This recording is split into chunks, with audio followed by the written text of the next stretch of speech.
ನನ್ನ ವಿಡಿಯೋ ನೋಡುತ್ತಿರುವ ಆತ್ಮೀಯರಿಗೆಲ್ಲರಿಗೂ ನನ್ನ ಹೃದಯಪೂರ್ವಕ ನಮಸ್ಕಾರಗಳು. ಈ ದಿನ ನಾವು ನಮ್ಮ ಭಾರತದ ಆಧ್ಯಾತ್ಮಿಕ ಶಕ್ತಿ ಎಂಥದ್ದು ಅನ್ನೋದನ್ನು ಒಂದು ಕಥೆಯ ಮೂಲಕ ನೋಡೋಣ. ಬನ್ನಿ. ಇಡೀ ಪ್ರಪಂಚವನ್ನೇ ಗೆಲ್ಲಬೇಕೆಂಬ ಉದ್ದೇಶದಿಂದ ಅಲೆಕ್ಸಾಂಡರ್ ತನ್ನ ಅಪಾರವಾದ ಸೈನ್ಯದೊಂದಿಗೆ ಹೊರಟ. ಎಷ್ಟೋ ದೇಶಗಳು ಇವನಿಗೆ ಶರಣಾದವು. ಇದರಿಂದ ಬರುತ್ತಾ ಇವನಿಗೆ ಅಹಂಕಾರ ಹೆಚ್ಚಾಗುತ್ತಾ ಹೋಯಿತು. ಈ ಬಾರಿ ಭಾರತದ ಮೇಲೆ ದಾಳಿ ಮಾಡಬೇಕೆಂದುಕೊಂಡು ಹೊರಡುವಾಗ ಒಮ್ಮೆ ತನ್ನ ಗುರು ಅರಿಸ್ಟಾಟಲ್ನನ್ನು ಭೇಟಿಯಾಗಲು ಬಂದ. ಅರಿಸ್ಟಾಟಲ್ ಮಹಾಜ್ಞಾನಿ. ಅವನಿಗೆ ಭಾರತದ ಆಧ್ಯಾತ್ಮಿಕ ಶಕ್ತಿಯ ಬಗ್ಗೆ ಪರಿಚಯವಿತ್ತು. ಅಲೆಕ್ಸಾಂಡರ್, ಗುರುಗಳೇ, ನಾನು ಭಾರತದ ಮೇಲೆ ದಾಳಿ ಮಾಡಲು ಹೋಗುತ್ತಿದ್ದೇನೆ. ಬರುವಾಗ ನಿಮಗೆ ಅಲ್ಲಿಂದ ಏನನ್ನು ತರಲಿ ಎಂದು ಕೇಳಿದ. ಆಗ ಅರಿಸ್ಟಾಟಲ್ ನಗುತ್ತಾ, ಭಾರತವನ್ನು ಗೆಲ್ಲಬೇಕೆಂಬ ಆಸೆ ನಿನಗೇಕೆ? ಆ ದೇಶವನ್ನು ಗೆಲ್ಲುವುದು ಅಷ್ಟು ಸುಲಭವಲ್ಲ. ನೀನು ಕೆಲವು ರಾಜರುಗಳನ್ನು ಗೆಲ್ಲಬಹುದು, ಒಂದಿಷ್ಟು ಸಂಪತ್ತನ್ನು ಪಡೆಯಬಹುದು. ಆದರೆ ಅದ್ಯಾವುದು ಭಾರತವಲ್ಲ. ಭಾರತದ ನಿಜವಾದ ಶಕ್ತಿ ಇರುವುದು ಆಧ್ಯಾತ್ಮದಲ್ಲಿ. ನಿನಗೆ ಸಾಧ್ಯವಾದರೆ ಭಾರತದಿಂದ ಒಬ್ಬ ಋಷಿಯನ್ನು ಅಥವಾ ಒಬ್ಬ ಸಾಧಕರನ್ನು ಕರೆದುತ್ತಾ, ಅದರಿಂದ ಎಲ್ಲರಿಗೂ ಪ್ರಯೋಜನವಿದೆ ಎಂದು ಹೇಳಿದರು. ಅಲೆಕ್ಸಾಂಡರ್ ಗುರುಗಳಿಗೆ ನಮಸ್ಕರಿಸಿ ಅಲ್ಲಿಂದ ಹೊರಟ. ತನ್ನ ಯುದ್ಧ ಯಾತ್ರೆಯನ್ನು ಆರಂಭಿಸಿದ. ತನ್ನ ಕಡೆಯವರಿಗೆ ಗುರುಗಳು ಹೇಳಿದಂಥ ದಾರ್ಶನಿಕರನ್ನು ಹುಡುಕಲು ಹೇಳಿದ. ಒಂದು ದಿನ ಅವನ ಕಡೆಯವರು ಬಂದು, ಊರ ಹೊರಗಿನ ಆಶ್ರಮದಲ್ಲಿ ನಿಮ್ಮ ಗುರುಗಳು ಹೇಳಿದಂಥ ವ್ಯಕ್ತಿಯೊಬ್ಬರು ಇರುವುದಾಗಿ ಹೇಳಿದರು. ಆಗ ಅಲೆಕ್ಸಾಂಡರ್, ಆ ವ್ಯಕ್ತಿಗೆ ಏನು ಬೇಕೋ ಅದೆಲ್ಲವನ್ನ ಕೊಟ್ಟುಬಿಡಿ. ನನ್ನ ಅಪ್ಪಣೆಯ ಅವಶ್ಯಕತೆ ಇಲ್ಲ. ಎಷ್ಟೇ ಸಂಪತ್ತು ಖರ್ಚಾದರೂ ಚಿಂತೆ ಇಲ್ಲ. ಅವರನ್ನು ಇಲ್ಲಿಂದ ನಮ್ಮಲ್ಲಿಗೆ ಕರೆದುಕೊಂಡು ಹೋಗೋಣ ಎಂದು ಹೇಳಿದ.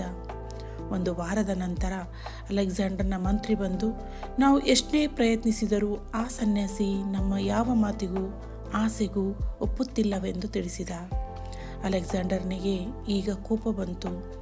ತನ್ನಂತಹ ಚಕ್ರವರ್ತಿಯ ಮಾತನ್ನು ಮೀರಿದ ಈ ಸನ್ಯಾಸಿಯ ಅಹಂಕಾರ ಎಷ್ಟಿರಬಹುದು ಎಂದುಕೊಂಡು ತಾನೇ ಅವರಿದ್ದ ಆಶ್ರಮದ ಕಡೆಗೆ ಬಂದ. ಒಂದು ಮರದ ಬುಡದಲ್ಲಿ ಆ ಸನ್ಯಾಸಿ ಧ್ಯಾನಕ್ಕೆ ಕುಳಿತಿದ್ದರು. ಆಗಷ್ಟೇ ಸೂರ್ಯೋದಯವಾಗುತ್ತಿತ್ತು.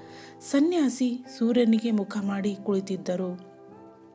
ಅವರ ಮುಖದ ಅಪೂರ್ವವಾದ ಕಾಂತಿ, ತೇಜಸ್ಸು ಅಲೆಕ್ಸಾಂಡರ್ನನ್ನು ತಲೆ ತಗ್ಗಿಸುವಂತೆ ಮಾಡಿತು. ಆತ ನಿಧಾನವಾಗಿ, ಸ್ವಾಮಿ ಮಹಾತ್ಮರೇ, ತಾವು ದಯಮಾಡಿ ನನ್ನೊಡನೆ ನನ್ನ ದೇಶಕ್ಕೆ ಬರಬೇಕು. ತಮ್ಮ ದಿವ್ಯ ಚಿಂತನೆಯ ಬೆಳಕನ್ನು ನಮ್ಮ ಜನರಿಗೂ ನೀಡಬೇಕು ಎಂದು ದೈನ್ಯದಿಂದ ಕೇಳಿಕೊಂಡ. ನಿಮ್ಮ ಆಮಂತ್ರಣಕ್ಕೆ ಧನ್ಯವಾದಗಳು. ಆದರೆ ನಾನು ಈ ಪುಣ್ಯ ಭೂಮಿಯನ್ನು ಬಿಟ್ಟು ಎಲ್ಲಿಗೂ ಬರಲಾರೆ ಎಂದರು. ಸನ್ಯಾಸಿಗೆ ಅಂದಾಗ ಅಲೆಕ್ಸಾಂಡರ್ನಿಗೆ ಇಲ್ಲ ಎಂಬ ಉತ್ತರವನ್ನು ಕೇಳಿಯೇ ಅಭ್ಯಾಸವಿಲ್ಲ. ತಾನು ತಂದಿದ್ದ ಮುತ್ತು ರತ್ನಗಳ ರಾಶಿಯನ್ನು ಅವರ ಮುಂದೆ ಸುರಿದು, ಸ್ವಾಮಿಗಳೇ, ಇದೆಲ್ಲ ನಿಮ್ಮದೇ. ಇಷ್ಟೇ ಅಲ್ಲ, ತಾವು ಏನು ಅಪೇಕ್ಷೆ ಪಡುತ್ತೀರೋ ಅದೆಲ್ಲವನ್ನು ನಾನು ನಿಮಗೆ ನೀಡುತ್ತೇನೆ ಎಂದು ಹೇಳಿದ. ಆಗ ಸನ್ಯಾಸಿಯ ಮುಖದಲ್ಲಿ ನೇರಿಗೆಗಳು ಮೂಡಿದವು, ಕಣ್ಣು ಕೆಂಪಾದವು. ದಯವಿಟ್ಟು ನನ್ನ ಆಶ್ರಮದಲ್ಲಿ ಈ ಕೊಳಕನ್ನು ಹಾಕಿ ಅಪವಿತ್ರ ಮಾಡಬೇಡ. ಇದನ್ನೆಲ್ಲ ಈ ಕ್ಷಣದಲ್ಲಿ ತೆಗೆದುಕೊಂಡು ಇಲ್ಲಿಂದ ಹೊರಡು ಎಂದು ಗದರಿದರು ಸನ್ಯಾಸಿಗಳು. ಆಗ ಚಕ್ರವರ್ತಿಗೂ ಕೋಪ ಉಕ್ಕಿ ಬಂದಿತು. ನೀವು ಯಾರೊಂದಿಗೆ ಮಾತನಾಡುತ್ತಿದ್ದೀರಿ ಎಂಬ ಎಚ್ಚರ ನಿಮಗಿದೆಯೇ? ನಾನು ಸಾಮ್ರಾಟ್ ಅಲೆಕ್ಸಾಂಡರ್ ಚಕ್ರವರ್ತಿ.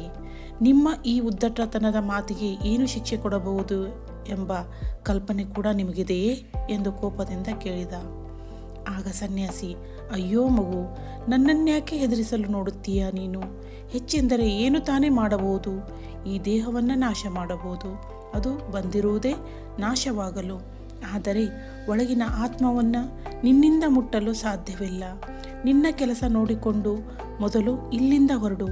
ಆಶ್ರಮದ ಶಾಂತಿಗೆ ಭಂಗ ತರಬೇಡ ಎಂದರು. ಅಲೆಕ್ಸಾಂಡರ್ ಸಪ್ಪಗಾದ. ಹಾಗೂ ಅವನಿಗೆ ಅರ್ಥವಾಯಿತು, ತಾನು ಐಹಿಕ ಭೋಗದ ವಸ್ತುಗಳನ್ನು ಗೆಲ್ಲಬಹುದು, ಆದರೆ ಆಧ್ಯಾತ್ಮಿಕ ಸತ್ಯವನ್ನು ಅರಿಯುವುದು ಸಾಧ್ಯವಿಲ್ಲವೆಂದು. ಆತ ಬಹಳ ನಮ್ರತೆಯಿಂದ, ಗುರುಗಳೇ, ನನ್ನೊಂದಿಗೆ ಬರುವುದು ಬೇಡ, ನನ್ನಿಂದ ಯಾವುದಾದರೂ ಸೇವೆಗೆ ಅವಕಾಶವಿದೆಯೇ ಎಂದು ಕೇಳಿದ. ಸನ್ಯಾಸಿಗಳು ನಕ್ಕು, ನನಗೆ ಯಾವ ಸೇವೆಯೂ ಬೇಕಿಲ್ಲ. ನೀನು ಏನಾದರೂ ಸೇವೆ ಮಾಡುವುದೇ ಆದರೆ ದಯವಿಟ್ಟು ನನ್ನ ಎದುರಿನಿಂದ ಪಕ್ಕಕ್ಕೆ ಸರಿದು ಬಿಡು. ನೀನು ನನ್ನ ಮೇಲೆ ಬೀಳುತ್ತಿರುವ ಸೂರ್ಯನ ಕಿರಣಗಳಿಗೆ ಅಡ್ಡಲಾಗಿ ನಿಂತಿರುವೆ ಎಂದರು. ಅಲೆಕ್ಸಾಂಡರ್ ಅಲ್ಲಿಂದ ಸರಿದು ಹೋದ. ಇದು ನಮ್ಮ ದೇಶದ ಹಿಂದಿನ ದಾರ್ಶನಿಕರು ಕಂಡುಕೊಂಡಿದ್ದ ಸತ್ಯ. ಅವರು ಶಾಶ್ವತವಾದ ಆಧ್ಯಾತ್ಮಿಕ ಸತ್ಯದ ಹುಡುಕಾಟದಲ್ಲಿ ತಮ್ಮನ್ನು ತಾವು ತೊಡಗಿಸಿಕೊಂಡಿದ್ದರು. ಅವರು ದಿನನಿತ್ಯದ ಐಹಿಕ ಅವಶ್ಯಕತೆಗಳ ಮಿತಿಯಲ್ಲಿರುತ್ತಿದ್ದರು. ಸಾವಿಗೆ ಕೂಡ ಅಂಜದೆ ಶಾಶ್ವತವಾದ ಆಧ್ಯಾತ್ಮಿಕ ಹಾಗೂ ಸತ್ಯದ ಹುಡುಕಾಟದಲ್ಲಿ ತೊಡಗುವುದೇ ಅವರ ಮುಖ್ಯ ಗುರಿಯಾಗಿತ್ತು. ಆದ್ಮೇಲೆ ಈ ಕಥೆ ಇಷ್ಟವಾದಲ್ಲಿ ಒಂದು ಕಾಮೆಂಟ್ ಮಾಡಿ ಮತ್ತು ತಮ್ಮ ಫ್ರೆಂಡ್ಸಿಗೂ ಸಹ ಶೇರ್ ಮಾಡೋದನ್ನು ಮರೆಯಬೇಡಿ. ಧನ್ಯವಾದಗಳು.